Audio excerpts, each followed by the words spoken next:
goodness. Super sarap ang ating ulam for today's video.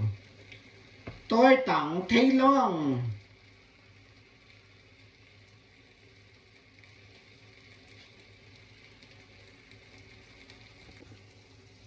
So, binaliktad ko na siya, guys. Tapos, ilagay natin yung panghuling itlog.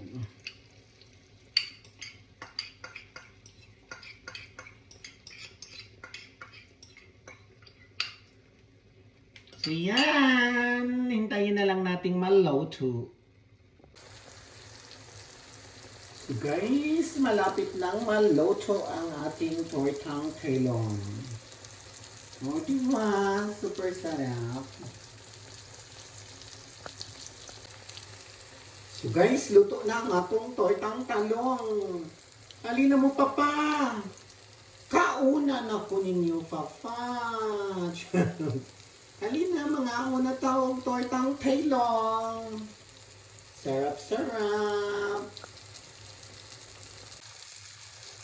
Yan, pinabrown ko pa siya, guys. Para lalo siyang chacharap. Halina, papa, kauna na ko. At mga una to, guys.